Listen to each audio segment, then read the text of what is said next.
जय श्री कृष्णा दोस्तों। आज हम आप सबके लिए लक्ष्मी जी की एक छोटी सी कथा लेके आए हैं, जिसे आप श्रद्धा पूर्वक और पूरे मन से सुने, तभी आप जानेंगे कि माता लक्ष्मी भक्तों के घर कैसे रुकती हैं और किस प्रकार पूजन करना चाहिए। यह एक लघु कहानी और कथा है, लेकिन आपको इस कथा से बहुत ही प्रेरणा मिलेगी, इसलिए इसे मन पूर्वक और ध्यान पूर्वक सुनिएगा। लेकिन कथा सुनने से पहले आपसे छोटा सा भी नम्र निवेदन है कि हमारे वीडियो को स्किप ना करें और पूरा देखें। जैसा कि आप लोग भी जानते हैं कि भक्ति से भाव पैदा होता है और भाव से ही श्रद्धा होती है और श्रद्धा से ही इंसान भक्ति भाव भजन करता है। इसलिए इस कहानी को आप पूरे मन और तन से सुने और वीडियो को स्किप ना करके पूरा वीडियो सुने, तभी आपको पूरी कहानी का मतलब समझ में आएगा। चलिए अब हम देरी ना करते हुए इस कथा का श्रवण करते हैं। आप सबके लिए माँ लक्ष्मी ठहर गई किसान के घर की एक प्रचलित और पौराणिक कहानी लेके आए हैं। आप इसे हर शुक्रवार सोमवार को सुन सकते हैं और यह कथा वैसे भी बहुत ही श्रद्धावर्धक कथा है। इसमें मेरे प्रिय मित्रों, श्रद्धा से ही भक्ति होती है और भक्ति से ही जीवन में बदलाव होता है। इसलिए हर कथा और कहानी को आप बड़े मन से श्रद्धा पूर्वक पूरा सुने। कहा जाता है एक समय भगवान विष्णु मृत लोक में विचरण करने के लिए आ रहे थे।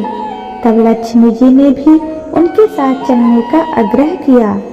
तब विष्णु जी ने कहा कि यदि मैं जो बात कहूँ तुम वैसे ही मानो तो फिर चलो।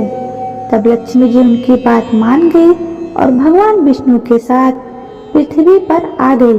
कुछ देर बाद एक जगह पर पहुंचकर भगवान विष्णु ने लक्ष्मी जी से कहा कि जब तक मैं न आऊं तुम यहाँ ठहरो, मैं दक्षिण दिशा की ओर जा रहा हूँ, तुम उधर मत आना। विष्णु जी के जाने पर लक्ष्मी के मन में कौतूहल जगा कि आखिर दक्षिण दिशा में ऐसा क्या रहस्य है जो मुझे मना किया गया है, और भगवान स्वयं चले गए। लक्ष्मी जी से रहा ना गया और जैसे ही भगवान आगे बढ़े लक्ष्मी जी पीछे पीछे चल पड़ी।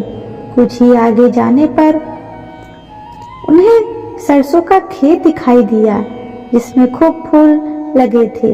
सरसों की शोभा देखकर वह मंत्रमुग्ध हो गई और फूल तोड़कर अपना श्रृंगार करने के बाद आगे बढ़ी। आगे जाने पर एक गन्ने के खेत में लक्ष्मी जी गन्ने तोड़कर रस चूसने लगी। उसी समय विष्णु जी आए और यह देख लक्ष्मी जी पर नाराज होकर उन्हें श्राप दे दिया कि मैंने तुम्हें इधर आने को मना किया था, तुम न मानी और किसान की चोरी का अपराध कर बैठी। अब तुम इस अपराध के जुर्म में इस किसान की 12 वर्ष तक सेवा करो। ऐसा कहकर भगवान उन्हें छोड़कर क्षीर सागर चले गए। तब लक्ष्मी जी उस गरीब घर में रहने लगी। एक दिन लक्ष्मी जी ने उस किसान की पत्नी से कहा कि तुम स्नान कर पहले मेरी बनाई गई इस देवी लक्ष्मी का पूजन करो, फिर रसोई बनाना, तब तुम जो मांगोगी सब मिलेगा। किसान की पत्नी ने ऐसा ही किया। किसान के पूजा के प्रभाव और लक्ष्मी की कृपा से किसान का घर दूसरे ही दिन में अन्न धन रत्न स्वर्ण आदि से भर गया। लक्ष्मी जी ने किसान को धन धान्य से पूर्ण कर दिया। किसान के 12 वर्ष बड़े आनंद से कट गए। फिर 12 वर्ष के बाद लक्ष्मी जी जाने के लिए तैयार हुई। विष्णु जी लक्ष्मी जी को लेने आए। तब किसान ने उन्हें भेजने से इनकार कर दिया। तब भगवान ने किसान से कहा कि इन्हें कौन जाने देता है, यह तो चंचला है, कहीं नहीं ठहरती, इनको बड़े बड़े नहीं रोक सके। इनको मेरा श्राप था, इसलिए 12 वर्ष से तुम्हारी सेवा कर रही थी। तुम्हारी 12 वर्ष सेवा का समय पूरा हो चुका है। किसान हठ पूर्वक बोला कि नहीं, अब मैं लक्ष्मी जी को नहीं जाने दूंगा। तब लक्ष्मी जी ने कहा, हे किसान, तुम मुझे रोकना चाहते हो तो मैं जैसा कहूँ वैसा करो। कल तेरस है, तुम कल घर को लीप पोत कर स्वच्छ करना, रात्रि में घी का दीपक जलाकर रखना और सायंकाल मेरा पूजन करना और एक तांबे के कलश में रुपए भरकर मेरे लिए रखना।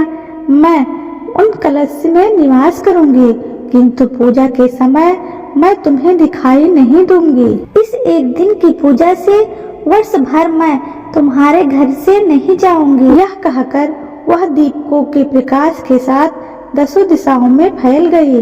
किसान ने लक्ष्मी जी के कथा अनुसार पूजन किया। उनका घर धन धान से पूर्ण हो गया। इसी वजह से हर वर्ष तेरस के दिन लक्ष्मी जी की पूजा होने लगी। बोलो लक्ष्मी मैया की जय।